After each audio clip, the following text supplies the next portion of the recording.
Pour aider cette chaîne, partagez, likez, commentez, et puis peut-être, aidez-nous sur Tipeee. Bonjour à tous, c'est le 500e numéro de la revue de presse. Nous sommes le 1er mai 2025. Alors nous allons parler du Cachemire, de l'Inde, de l'Ukraine et de plein d'autres choses. C'est la revue de presse numéro 500 du 1er mai 2025. Bonne lecture.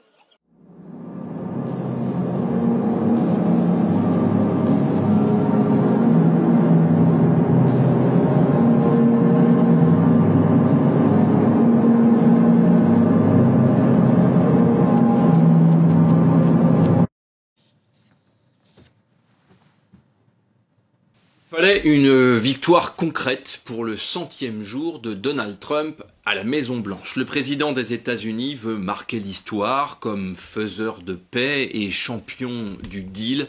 Et donc, faute de paix en Ukraine, il aura arraché, il n'y a pas d'autre mot, un accord de partenariat en quelque sorte sur l'exploitation des terres rares en Ukraine. Après plusieurs reports dans la semaine, puis même dans cette journée de mercredi, donc, c'est le secrétaire au Trésor qui a annoncé enfin la signature. Mais très peu de détails ont filtré sur le fond de l'affaire finalement, puisque ces fameuses terres rares se trouvent, pour partie en tout cas, sur un territoire occupé par l'armée russe en ce moment. Ni les Ukrainiens et encore moins les Américains ont donc pu explorer le potentiel réel des fameuses ressources qui pourtant, selon Donald Trump, rendront à l'Amérique les milliards dépensés pour la défense de l'Ukraine ces dernières années, des milliards américain, évidemment. Côté ukrainien, en revanche, il s'agit probablement seulement d'un gain de temps, mais certainement pas de la garantie de la pérennité du soutien américain et encore moins de la promesse de voir enfin une paix durable en Ukraine. Thanks to President Trump's tireless efforts to secure a lasting peace, I am glad to announce the signing of today's historic economic partnership agreement between the United States and Ukraine, establishing the United States-Ukraine Reconstruction Investment Fund. This partnership allows the United States to invest alongside Ukraine to unlock Ukraine's growth assets, mobilize American talent, capital, and governance standards that will improve Ukraine's investment climate and accelerate Ukraine's economic recovery. The Development Finance Corporation will participate and help to establish this fund in collaboration with the government of Ukraine. Today's agreement signals clearly to Russian leadership that the Trump administration is committed to a peace process centered on a free, sovereign, and prosperous Ukraine over the long term. It's time for this cruel and senseless war to end. The killing must stop, and both the United States and the government of Ukraine look forward to quickly operationalizing this historic economic partnership for both the Ukrainian and American people. Il y a une entente entre les États-Unis et l'Ukraine. Bon, on dit sur les terres rares, les minéraux critiques, l'exploitation des ressources. On essaie de comprendre les avantages pour chacun, qu'est-ce qui est garanti au niveau sécurité pour l'Ukraine, parce que là, la guerre est pas finie. Du tout. Elle est loin d'être finie, mais on est certainement loin aussi de cette fois où on devait signer à Washington cette entente sur les terres rares. C'était le 28 février et ça s'était surtout terminé par une chicane qui a été entendue aux quatre coins de la planète avec un président Zelensky qui a été invité à quitter avant même le lunch qui avait été prévu. Et depuis, parce que... On n'a jamais su qui avait mangé ce lunch-là, finalement. À qui était... L'équipe de M. Trump, je pense qu'il restait beaucoup d'Ukrainiens pour déguster les sandwichs pas de croûte qui avaient été préparés. Et là, on a une entente signée.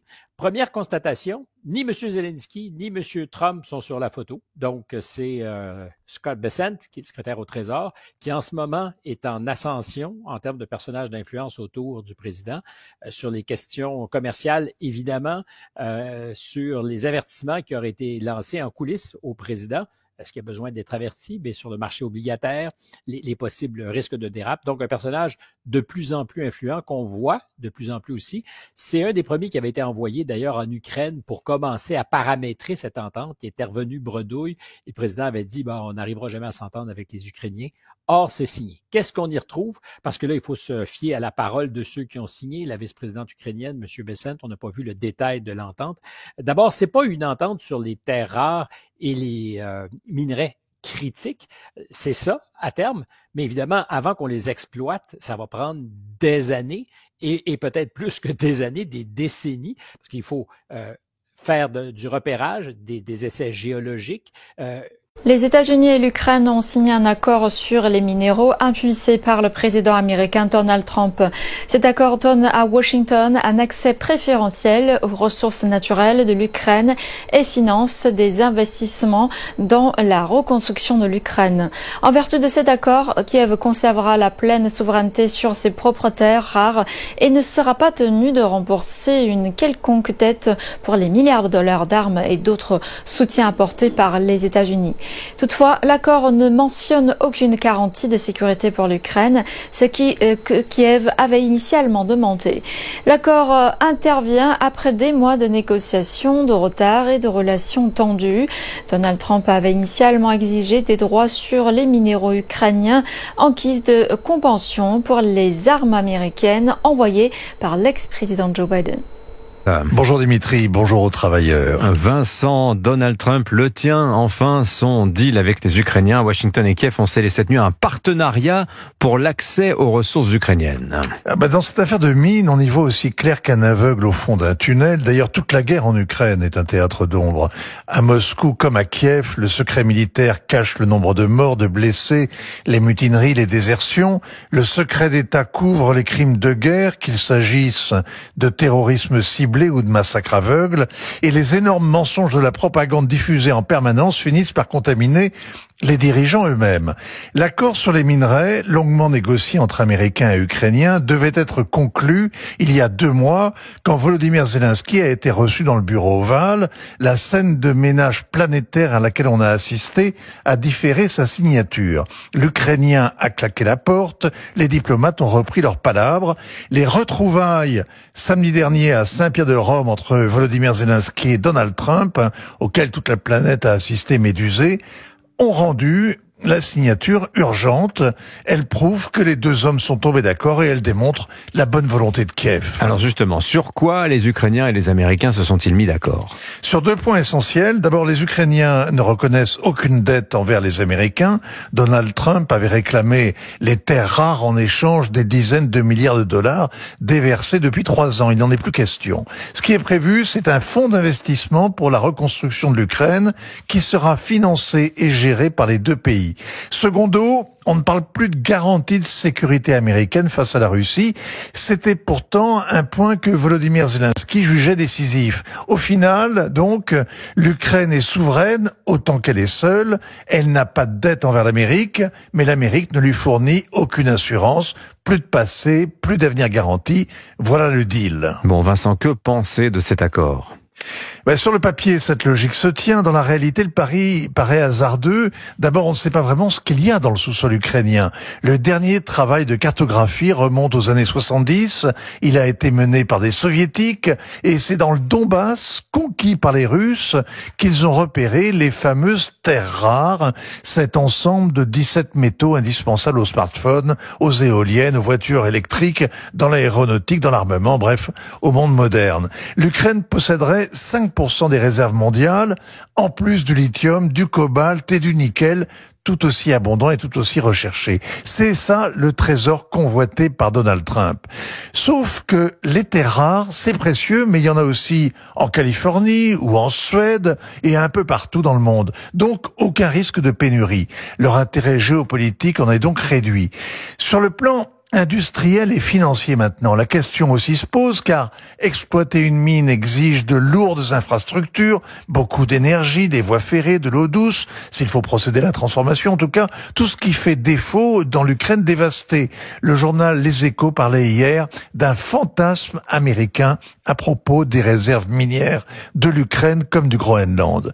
La réalité crue, la réalité de la guerre, ce sont bien les mines, mais les mines anti-chars, les mines antipersonnel dont il faudra débarrasser l'Ukraine si elle retrouve un jour la paix et qui continueront malgré tout pendant des décennies à miner la sécurité de ses habitants. Ainsi va le monde. Parce qu'on n'est même pas certain des quantités. Là. On sait qu'il y a des filons, on sait qu'il y a du potentiel, mais on n'est pas certain de la valeur des gisements. Et la valeur géologique de ces gisements a été la dernière fois validée ou a commencé à être explorée à l'époque de l'ex-URSS avant 1989. C'était une des promesses que faisait M. Zelensky quand il négociait ces conditions pour une victoire ukrainienne en août-septembre dernier. Puis il avait fait miroiter le potentiel pour ceux qui l'appuyaient de venir chercher en Ukraine ces fameuses terres rares qui ne le sont pas tellement, mais qui surtout sont difficiles à traiter, à raffiner, qui font beaucoup de dégâts. C'est cochon quand on se met à raffiner ces affaires-là. Il y a peu de pays qui sont tentés. Est-ce que d'ailleurs ça sera raffiné en Ukraine? C'est une question. Mais ce qui est intéressant, c'est que c'est une entente sur les ressources. On parle de gaz, on parle de pétrole, et je reviens avec une affaire dont on s'était parlé, l'aluminium. Donc, les États-Unis sont dans une entente de développement et de partage de ces ressources. L'Ukraine garde la compétence sur l'exploitation, c'est-à-dire c'est eux qui décideront où est-ce qu'on peut forer, pas forer. La propriété du sol ukrainien restera ukrainien. Donc là, il y a probablement de vrais gains pour les Ukrainiens. Mais derrière ça, il y a aussi une entente sur la reconstruction de l'Ukraine. Et s'il y a une mine d'or, c'est peut-être là, y compris pour les Américains, parce que ça fait longtemps que de grands... Donc les entreprises d'ingénierie, de construction, d'infrastructure, il va y avoir de grosses jobs à reconstruire l'Ukraine. Là. Il va y avoir du béton à couler. Et ce que les Américains voulaient faire, c'est d'être en position de force pour justement être aux premières loges quand on va commencer à donner des contrats si la guerre arrête. On précise aussi que toutes les puissances pays qui, de près ou de loin, ont appuyé la Russie dans le conflit ne pourront pas, de concert entre les Ukrainiens et les Américains, ne pourront pas avoir un morceau de ce gâteau-là, évidemment, qui est montré du doigt. La Chine, qui exporte aussi son savoir-faire et aime investir. Ils le font en Afrique, mais ils le font de plus en plus aussi en Europe. Fait que l'Ukraine, on dit non, c'est inaccessible. Puis, il y a une affaire, la dette, le passif, parce que dans la comptabilité de Trump, ce qui avait été donné en aide militaire et économique, c'était une dette à rembourser. Là, cette affaire-là est réglée. Il n'y aurait plus de dette pour les Ukrainiens.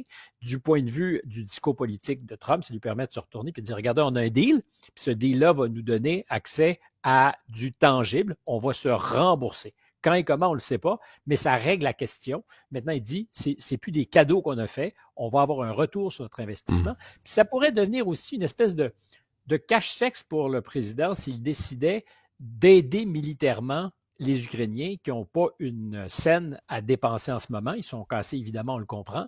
Mais s'il fallait faire de la pression, mettre de la pression sur les Russes et qu'on acceptait d'aider les Ukrainiens en augmentant l'aide militaire, pour l'instant... On aurait un prétexte, là. On pourrait dire, de toute façon, c'est pas un don. On va se repayer. Politiquement, c'est pas mal habile. Et dans un contexte aussi où on attend les deals de M. Trump, c'en est un. Il dit, on l'a eu, on l'a obtenu, on l'a gagné. Et dans la logique des deals avec tous les pays qui sont en dispute pour des raisons commerciales avec les États-Unis, tu me dis, c'est pas exactement la même chose, mais c'est la preuve que la méthode, encore une fois, je te dis pas qu'elle fonctionne, mais que dans le discours de M. Trump, la preuve que ça marche. Et s'il est capable d'enchaîner derrière ça, par exemple, une entente commerciale avec l'Inde, la Corée du Sud, il y aurait quelque chose qui se mettrait en place. À mon avis, c'est un signal que Moscou est prêt à négociation. On accuse à l'Occident toujours Poutine et la Russie que nous ne voulons pas la paix. Si on veut la paix, mais pour avoir la paix durable, il faut éliminer toutes les circonstances qui ont été la cause de ce conflit. Donc c'est cessez-le-feu pour 3 jours, donc pour 72 heures. Ça va permettre à nos gars sur le front de fêter le jour de la victoire qui leur arrière-grands-pères, leurs pères, ont commis en 1945. J'espère bien que l'Ukraine va aussi soutenir cette démarche russe. L'ancien conseiller, désormais en rupture de banc, Alexei Arestovitch, vous savez, celui qui avait dit en 2019, dans une interview qu'on peut trouver sur YouTube encore aujourd'hui, ben oui, nous allons faire, si nous voulons entrer dans l'OTAN, nous devons faire, c'est le marché, nous devons faire la guerre à la Russie, et cette guerre devrait commencer, on est en 2019 quand il parle, en 2021, 2022, ce sera une grande guerre, ce sera très dur, ce sera très douloureux, etc., mais c'est le prix à payer. Voilà. Donc c'est ce même Arestovitch qui, depuis plus d'un an maintenant, je ne sais pas où il vit, ça m'étonnerait qu'il vive encore en Ukraine, fait des déclarations assez tonitruantes, mais à vrai dire extrêmement réalistes. Et sa dernière déclaration, c'est que si l'Ukraine n'acceptait pas que les 4 oblasts qu'avait partiellement conquis la Russie depuis 2022 soient considérés comme russes, bientôt ce serait 8. Voilà, donc c'est une manière de dire que chaque jour compte et qu'à force de ne rien vouloir jamais, eh bien on va finir par tout perdre. Voilà. Eh bien, je suppose que votre longue expérience dans le journalisme, ainsi que votre livre, dans lequel vous avez, comme le suggère le titre, enquêté des 2 côtés du front dans la guerre en Ukraine, vous apporte des perspectives intéressantes. Parce que cette guerre est dans une large mesure double. Je veux dire, c'est une guerre sur le terrain, mais c'est aussi, en grande partie, une guerre de récit. C'est-à-dire que l'on constate que les journalistes ont désormais tendance à agir comme des combattants de l'information au service de certains récits, ce qui rend le sujet très difficile à traiter. Mais avant d'aborder la question des récits, je me demandais comment vous percevez cette guerre. Parce qu'il y a beaucoup d'efforts pour la présenter comme une simple guerre russo-ukrainienne. C'est généralement ce qu'on lit dans les titres. Mais la comprenez-vous à d'autres niveaux?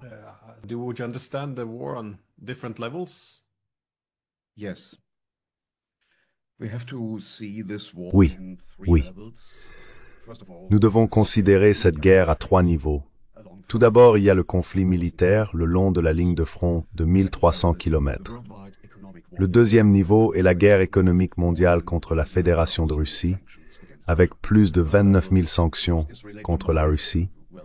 Et le troisième niveau, qui concerne mes anciens collègues, est la guerre de propagande. Donc à ces 3 niveaux, il y a différents points à garder à l'esprit. Le premier est la guerre civile ukrainienne, entre la partie orientale du pays et la partie galicienne du pays. Le deuxième niveau est la guerre entre l'Ukraine et la Russie, ainsi que les républiques séparatistes de Lugansk et de Donetsk, qui a commencé, je dirais, en avril 2014, lors de la première phase, jusqu'en 2022, puis s'est poursuivi avec l'attaque de la Russie. En essayant d'aider ces républiques séparatistes, Luhansk et Donetsk, contre les attaques du gouvernement de Kiev. Le troisième niveau est la lutte entre le monde unipolaire, dirigé par les États-Unis et les pays des BRICS, ainsi que les pays émergents du sud-est du globe.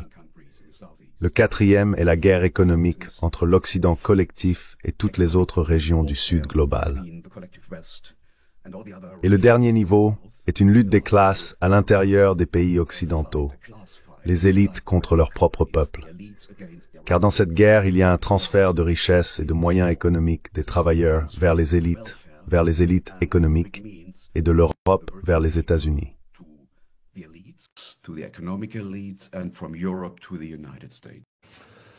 Поэтому он, вопреки чаяниям украинцев, ориентируется на эскалацию конфликта и безответственно отвергает взвешенные мирные предложения Соединенных Штатов. Тем не менее, российско-американский диалог продолжается, предстоит обсуждение многих нюансов будущих контуров мирного плана. Мы с самого начала конфликта заявляли о том, что предпочитаем дипломатические методы достижения целей нашей специальной военной операции. Поэтому Россия сегодня настроена на устойчивые долгосрочные решения, которые устранили бы первопричины конфликта и не дали бы ему возобновиться. В качестве еще одного шага навстречу миру президент Путин объявил перемирие с 0 часов с 7 на 8 мая до 0 часов с 10 на 11 мая. Рассчитываем на то, что украинская сторона последует нашему примеру. Подобный шаг мог бы стать прелюдией к прямым мирным переговорам между Россией и Украиной без каких-либо предварительных условий, к которым мы готовы, несмотря на имеющуюся проблему с легитимным... Oui, je me suis rendu sur le terrain à plusieurs reprises des deux côtés.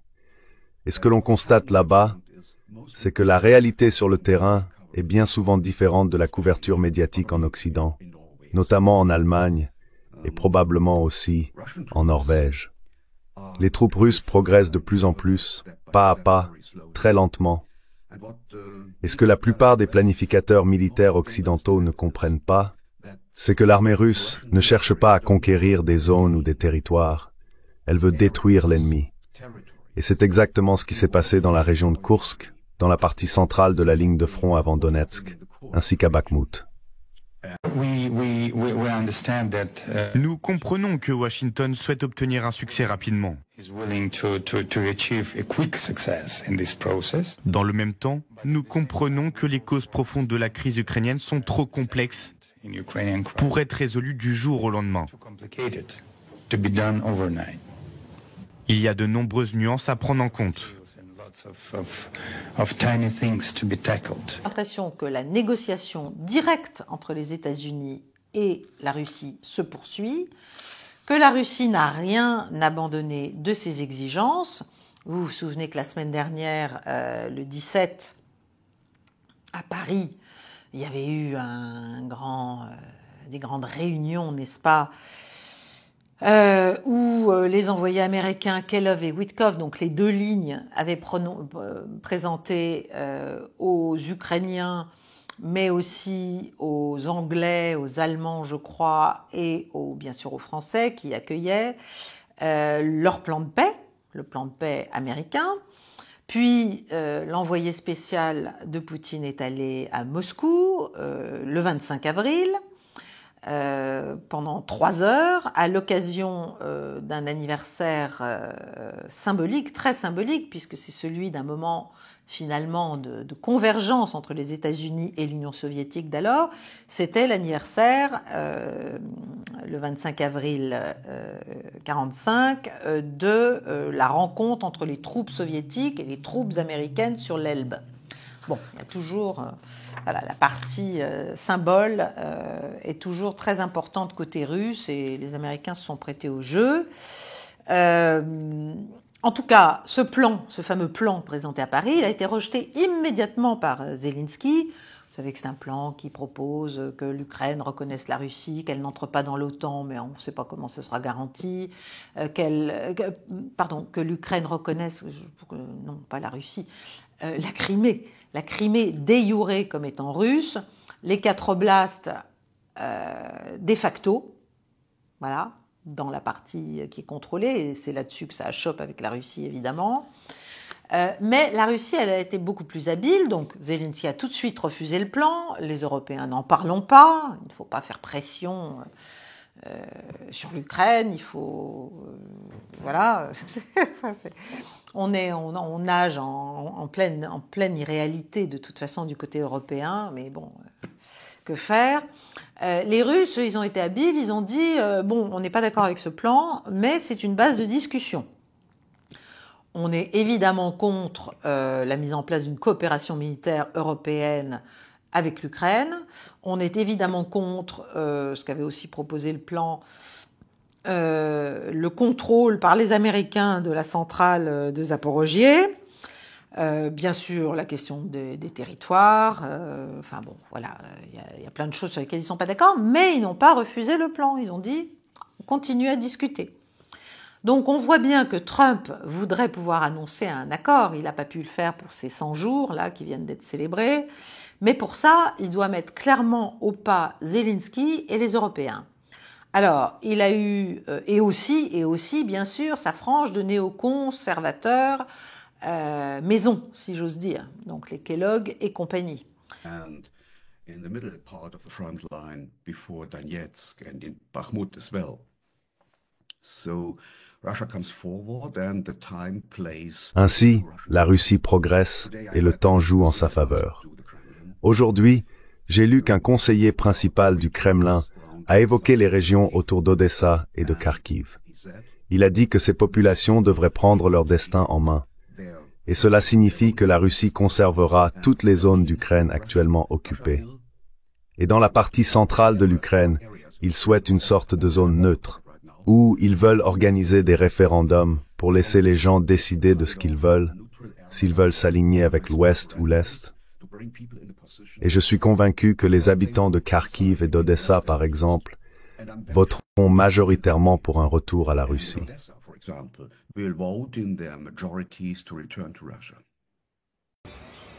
Au moins 2 personnes ont été tuées et 15 blessées dans une attaque russe sur Odessa, dans le sud de l'Ukraine, durant la nuit de mercredi à jeudi. Selon les autorités locales, la frappe a endommagé plusieurs immeubles d'habitation, un établissement scolaire, des magasins et de nombreux véhicules. La Russie a lancé 5 missiles balistiques Iskander-M et 170 drones pendant la nuit, selon l'armée ukrainienne, qui affirme avoir abattu 74 drones Shahed.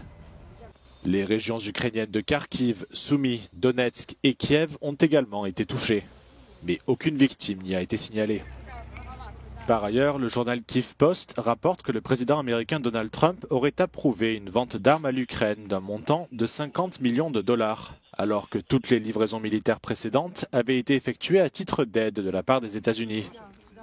Cette annonce intervient alors que Kiev et Washington ont signé mercredi un accord de partage des ressources naturelles ukrainiennes. Mais comment expliquez-vous le changement rapide ou spectaculaire de sentiments parmi les dirigeants européens? Parce que si l'on remonte à 2008, lorsque l'administration Bush a plaidé pour offrir l'adhésion à l'OTAN à l'Ukraine, il y a eu une forte opposition, non seulement au sein de sa propre administration et de son propre directeur de la CIA, mais aussi de la part des Européens. Grâce à Wikileaks, on dispose de nombreux avertissements de la part de diplomates et d'ambassadeurs français et allemands. Je crois qu'à cette époque, Angela Merkel avait déclaré que Moscou interpréterait cela comme une déclaration de guerre.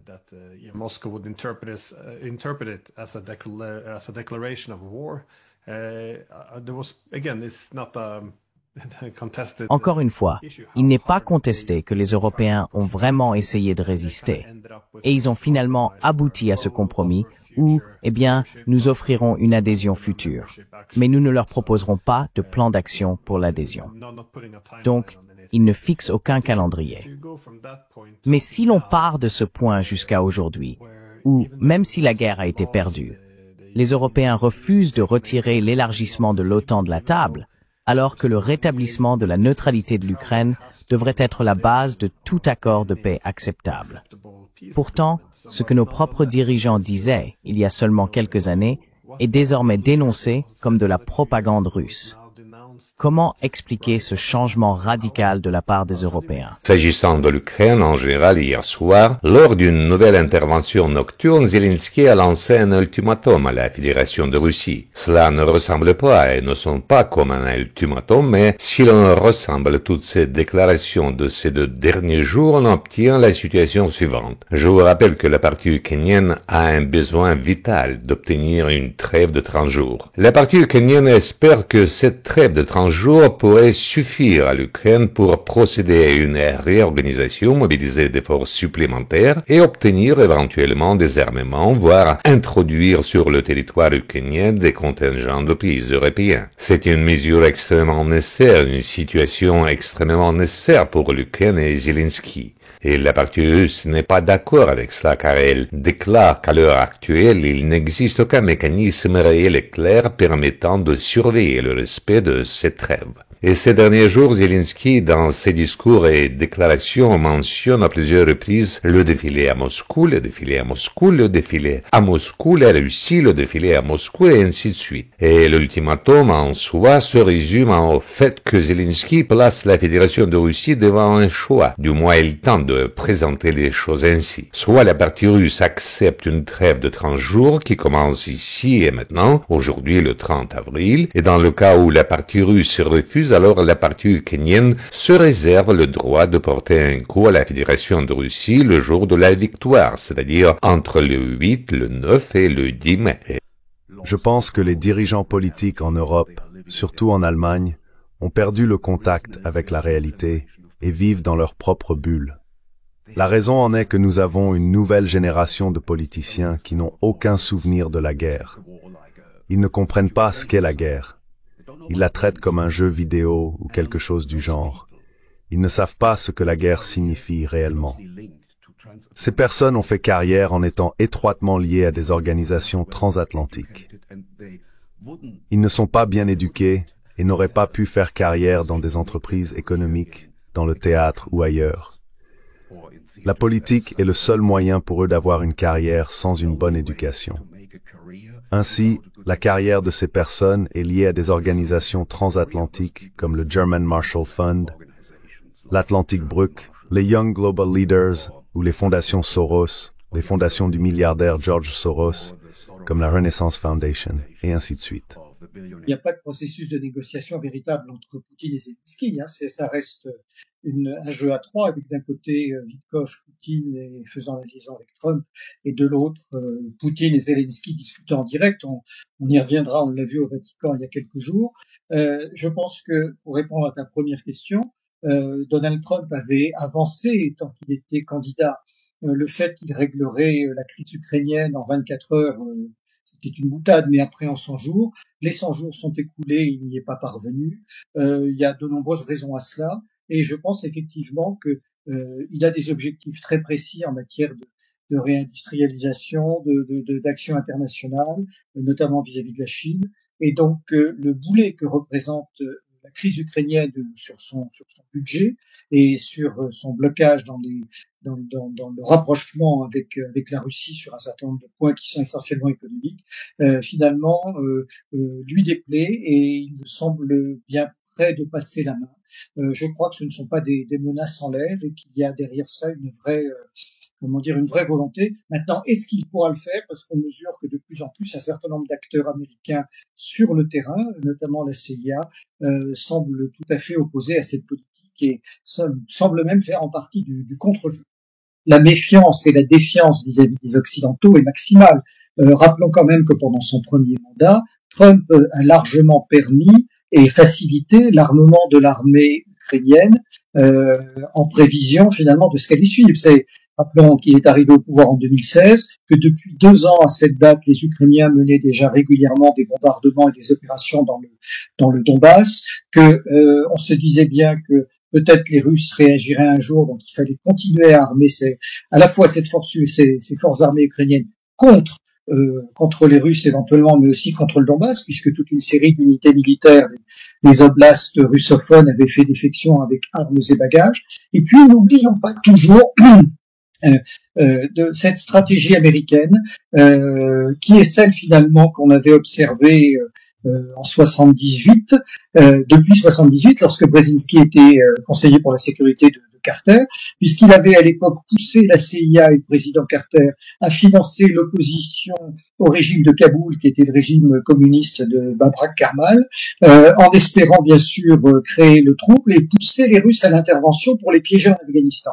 Donc, encore une fois, ce n'est pas une vue de l'esprit que de dire que les Américains sont en partie à l'origine de ce conflit, puisque cette stratégie, l'histoire nous prouve qu'elle a déjà existé en 1978.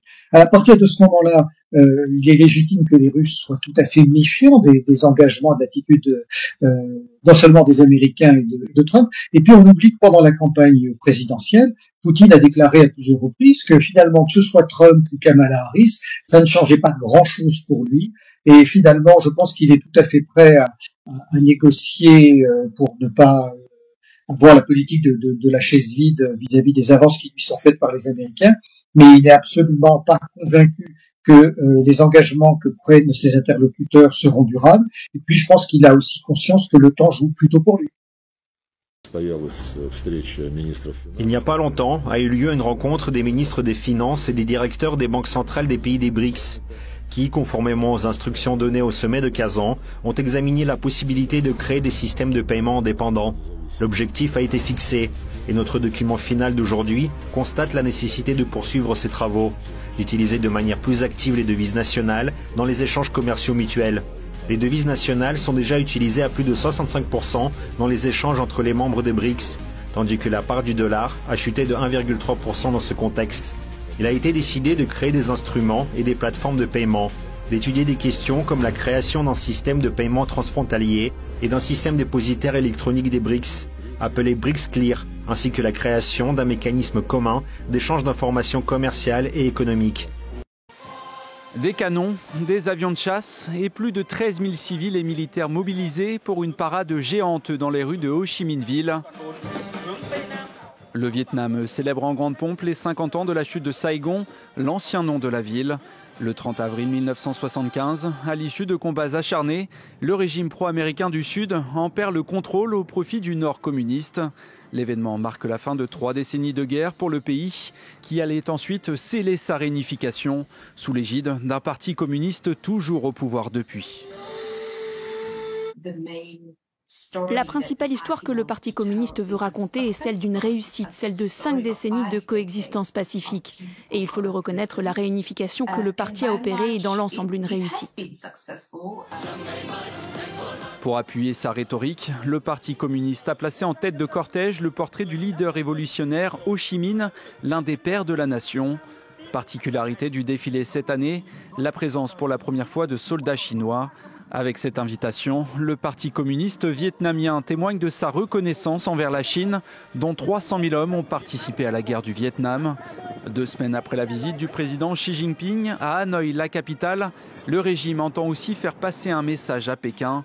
Les 2 pays ont intérêt à renforcer leurs relations alors que la hausse des tarifs douaniers décidée par Donald Trump menace leur économie. Nouveau rebondissement en Corée du Sud. Yoon Suk-yeol a été inculpé pour abus de pouvoir après sa tentative d'imposer la loi martiale en décembre. Annonce du parquet sud-coréen qui n'a cependant pas requis de placement en détention de l'ancien chef de l'État destitué par la Cour constitutionnelle début avril. En pleine nuit. Échange de tirs nourris entre l'armée indienne et pakistanaise. Le long de la frontière, seraient-ce les prémices d'une guerre entre les 2 frères ennemis? D'après l'état-major pakistanais, l'Inde se préparerait à frapper. Face à la menace, certains habitants comme cette famille aménagent des bunkers. Tous les jours, l'Inde multiplie les menaces. Ils disent qu'ils vont faire ceci ou cela. C'est pour ça que nous préparons ces bunkers. Entre New Delhi et Islamabad, la tension est maximale depuis un attentat perpétré dans le Cachemire indien la semaine dernière. 26 personnes sont mortes. Cette attaque a eu lieu dans une région que l'Inde et le Pakistan revendiquent depuis leur indépendance en 1947. New Delhi accuse son voisin d'y soutenir des groupes terroristes et d'être responsable de l'attaque. Dans les rues de la capitale indienne, les habitants soutiennent une riposte armée. Notre réponse doit être si forte que la prochaine fois, ils y réfléchiront à 100 fois avant d'oser nous attaquer à nouveau. Les autorités indiennes brandissent aussi la menace d'une guerre de l'eau. Ce fleuve, qui traverse le Pakistan et qui fait vivre des millions de personnes, prend sa source en Inde. Le pays menace d'en bloquer le flux. Un conflit ouvert servirait aussi les intérêts électoraux du Premier ministre nationaliste indien, Narendra Modi. Si Modi ne réagit pas contre l'organisation terroriste basée au Pakistan, il va perdre la confiance des personnes qui le soutiennent ici en Inde. Depuis leur indépendance, l'Inde et le Pakistan se sont déjà livrés 3 guerres et possèdent tous les 2 l'arme nucléaire. Propose un point de situation entre l'Inde et le Pakistan, où des tensions ont émergé donc entre les 2 pays. Le point de départ, c'est le 23 avril. Il y a eu une attaque terroriste au Cachemire qui a fait 26 morts parmi des civils. Des hommes armés ont ouvert le feu sur des touristes dans le Cachemire indien. Alors, avant de faire un petit point historique, tout d'abord au niveau géographique, le Cachemire donc, est une zone au nord de l'Inde et au nord-est du Pakistan. C'est une zone montagneuse où donc l'Inde, le Pakistan, mais également la Chine contrôlent une partie de cette région. D'ailleurs, la Chine a temporairement transféré une partie du Cachemire au Pakistan en 1963. Et immédiatement, et c'est là que ça commence à mal se passer, au lieu de parler de ces terroristes, de partir à leur recherche, etc., l'Inde a immédiatement accusé très clairement le Pakistan d'être à l'origine de cette attaque, d'en être responsable, a commencé à expulser les diplomates pakistanais, à fermer la frontière terrestre, à annuler toutes les demandes de visa pour des citoyens pakistanais, à suspendre le traité sur les eaux de l'Indus qui permettent au Pakistan de bénéficier de l'eau qui vient de l'Inde, à déployer un certain nombre de mesures contre terroristes, le long de la ligne de contrôle, en fait, dans la vallée du Cachemire. Le président Modi a réuni, bien sûr, son cabinet et une sorte de conseil de défense, a dit qu'il y aurait des représailles et qu'il laissait latitude à ses officiers, en fait, à la partie militaire et service probablement indienne, de décider où, quand et comment. Bon. Donc ça, c'est les faits. Le Pakistan, de son côté, a dit que toutes ces accusations étaient infondées, que c'était pas lui qui était à l'origine de cette attaque, que ça violait tous les accords bilatéraux et les résolutions des Nations Unies. Il a pris des mesures de réciprocité, expulsion de diplomates, suspension des visas, expulsion des conseillers militaires indiens. Il a mis ses forces armées en alerte. Il a fermé son espace aérien pour tous les avions indiens et il a complètement arrêté la coopération économique. Ils ont aussi dit que le cabinet du Premier ministre Narendra Modi a fait un communiqué disant que si l'Inde coupait l'eau en fait au Pakistan, ou restreignait l'accès à l'eau du Pakistan, ce serait considéré comme une action de guerre, comme un acte de guerre, et que toutes les mesures nécessaires pourraient être prises en représailles. L'Inde a suspendu le traité sur les eaux de l'Indus, qui date de 1960 et qui concerne 6 fleuves, donc 3 contrôlés par l'Inde et 3 contrôlés par le Pakistan. L'Inde a donc bloqué l'accès à ces fleuves et le Pakistan va être soumis à une pénurie d'eau et son économie va en souffrir, car 70% des besoins en eau du pays proviennent de ces fleuves. Très importante dans le cadre de la bascule générale des forces et notamment de la lutte entre la Russie, la Chine et les États-Unis pour récupérer ou du moins empêcher l'Inde de devenir trop captive de son appartenance aux BRICS et donc du bloc alternatif, si vous voulez. On voit bien que les États-Unis, depuis quelque temps, cherchent, alors de temps en temps par des pressions sur New Delhi, de temps en temps par des propositions, en essayant de tenter de proposer des accords, des coopérations, de l'argent, enfin bref. Les États-Unis sont très préoccupés, bien sûr, du fait que l'Inde finisse par s'aligner, bon an, mal an, quels que soient les différends, notamment la rivalité systémique qu'elle a aussi avec la Chine. Mais enfin, dans le cadre des BRICS, il y a un certain nombre de dynamiques que je vous ai déjà expliquées, qui sont des dynamiques d'intégration, qui sont des dynamiques de coopération globale. Et la Russie joue d'ailleurs les médiateurs entre la Chine et l'Inde. Et donc tout ça gêne et inquiète beaucoup les États-Unis. Donc les États-Unis cherchent à contrer, si vous voulez, cette évolution. Ils cherchent aussi, d'une manière plus générale, à réassurer leurs relations avec un certain nombre d'alliés, notamment en Asie, et au premier rang desquels les Japonais. Là aussi, on a affaire en ce moment, il y a des déclarations disant qu'il y aura bien un commandement au Japon commun entre les États-Unis et le Japon, commandement militaire. Tout ça est en train de se mettre en place maintenant assez clairement.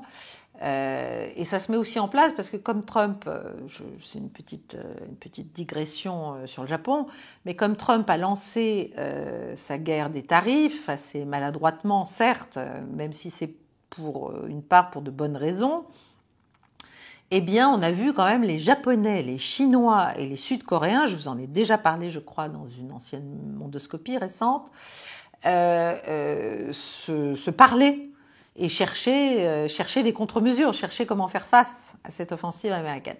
Donc, les Américains cherchent à réassurer leur emprise, ce qui est assez logique. Et il faut savoir que cette attaque dont je vous parle est intervenue pendant la visite du vice-président américain à New Delhi avec sa famille, et visite durant laquelle J.D. Vance a expliqué aux Indiens qu'il fallait qu'ils achètent beaucoup plus d'armes américaines, évidemment.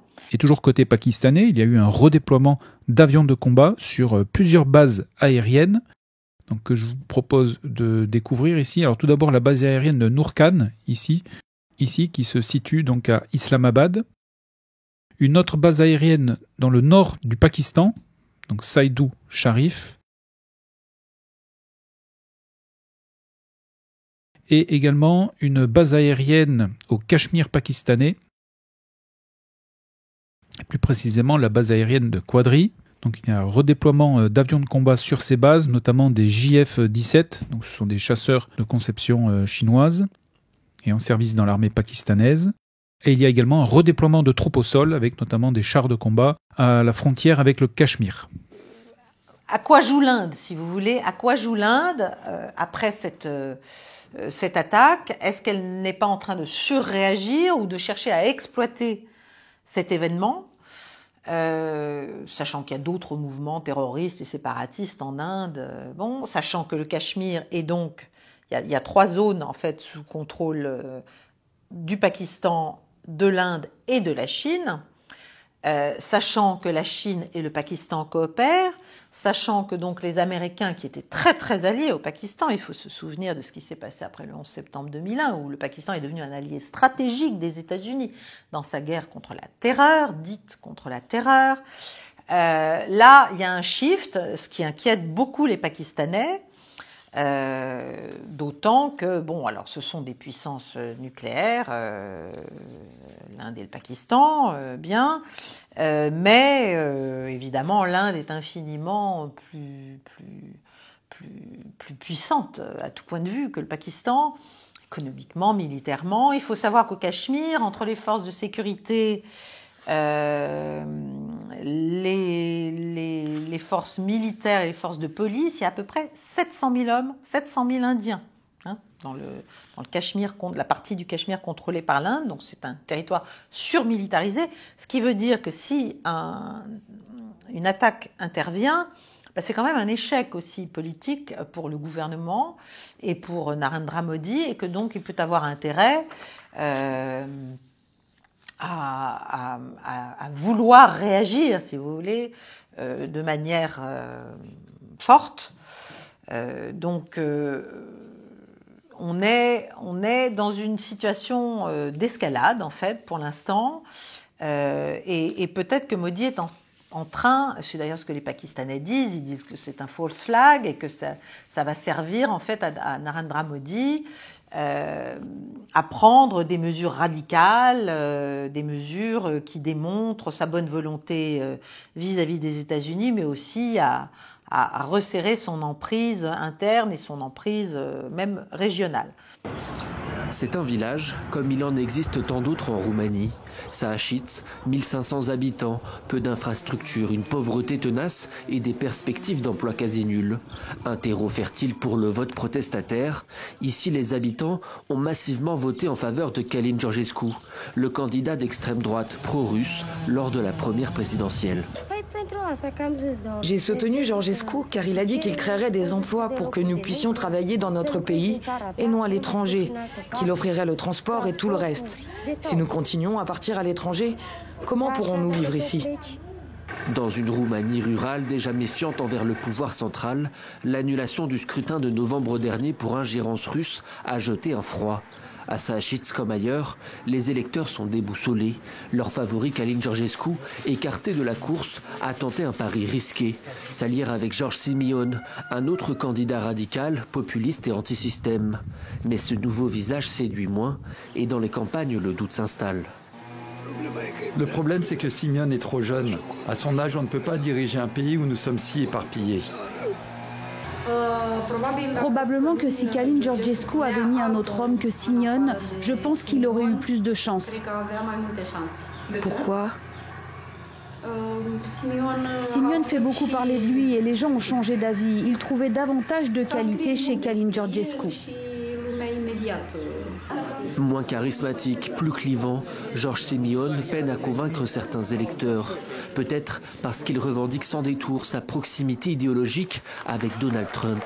Du président américain, il reprend les codes, le ton, les promesses. Cette communication, calibrée à l'américaine, passe moins bien dans les campagnes roumaines. Le candidat fait tout de même la course en tête dans les sondages, mais rien n'est joué. Sans majorité absolue, il pourrait être contraint à un second tour où tout peut encore basculer.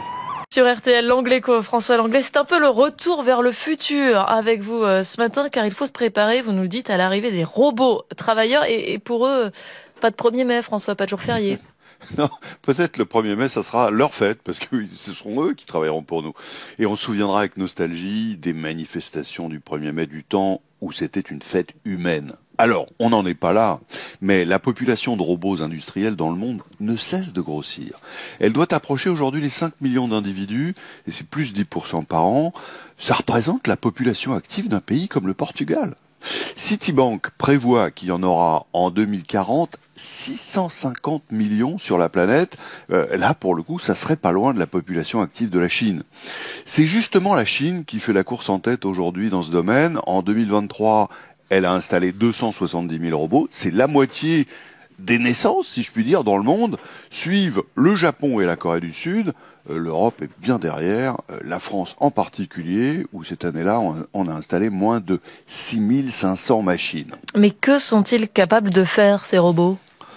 Ah, c'est de plus en plus sophistiqué. Il y a quelques jours, la Chine a organisé à Pékin un semi-marathon pour robots, où une vingtaine de prototypes différents ont concouru. Bon, la plupart se sont effondrés, d'autres ont commencé à fumer, mais 4 ont terminé la course de 21 km. Le gagnant en 2h40, bon, c'est plus qu'un humain, mais enfin, performance remarquable. Bon coureur quand même. Ah ben, c'est pas si mal. En Géorgie, aux États-Unis, on teste des robots sentinelles pour surveiller les détenus. Ce sont des machines qui arpentent les couloirs et qui peuvent même détecter si un détenu est malade en mesurant à distance sa température. Chez NIO, c'est un constructeur automobile chinois, ce sont des robots qui effectuent les contrôles qualité sur les phares et sur les ceintures de sécurité. En fait, l'interaction entre robotique d'un côté, intelligence artificielle de l'autre, ça va permettre des progrès très significatifs. Bon d'accord, mais combien ça coûte ? Aujourd'hui, c'est très cher, c'est entre 30 et 100 000 euros, parce qu'on est encore dans la phase post-expérimentale, mais les prix vont baisser. Certains experts disent même qu'il va arriver d'ici 5 ans ce qu'ils appellent le moment iPhone. C'est-à-dire l'équivalent de ce qui s'est passé avec les smartphones, où tout d'un coup, c'est la diffusion massive, grâce à la baisse des prix, y compris dans le grand public, pour les tâches ménagères. Mais alors, qui les fabrique ? Les Européens ont une chance, François ? Oh, je ne vais pas vous décevoir, Céline, mais non, les Européens sont largement distancés. Une fois de plus, c'est une guerre entre l'Amérique et la Chine. Celle-ci ayant d'ailleurs une sérieuse avance sur les batteries et sur les systèmes de télédétection par laser, la vision des robots, qu'on appelle le LIDAR. En fait, la Chine est bonne sur ces deux technologies parce qu'elle a une avance sur les voitures électriques et que ses cousins. Il faut dire que la Chine a une sérieuse incitation à faire des robots à cause du vieillissement accéléré de sa population. C'est donc peut-être sur la place Tiananmen à Pékin qu'on fêtera le 1er mai électronique. Une foule danse ce matin dans les rues de Dunkerque pour dire non aux suppressions de postes. Ce salarié travaille dans l'usine d'ArcelorMittal. Aujourd'hui, il est très inquiet. C'est des dizaines de milliers d'emplois qui risquent d'être supprimés. Oui, tout le bassin de la Carquois risque d'être touché. Pour nous, ça va être très dur. Si cela ferme, ça va être très dur. Que pour les jeunes, que pour les magasins, pour tout le monde. Tout le monde est concerné parce que tout le monde connaît plus ou moins quelqu'un de loin ou de près, qui travaillent pour Arcelor et d'autres sociétés qui sont sur le Dunkerquois. Lui travaille dans la maintenance. Il est venu avec sa fille pour défendre son emploi. Moi, ma fille et puis tous les copains. On est tous concernés, tous dans le même bateau. Ici, beaucoup veulent faire entendre leur colère et prévenir. Ils ne comptent pas en rester là.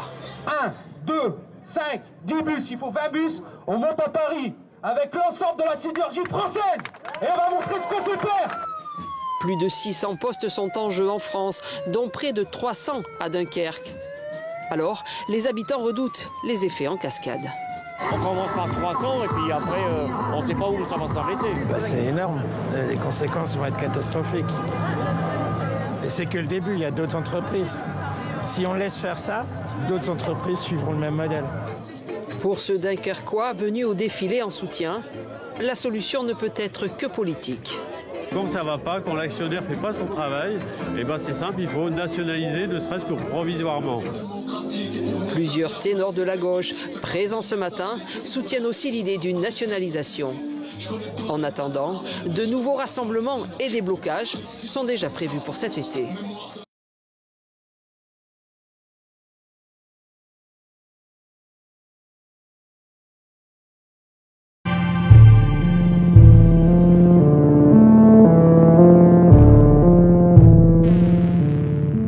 Alors, pour aider cette chaîne, partagez, likez, commentez, et puis peut-être, aidez-nous sur Tipeee.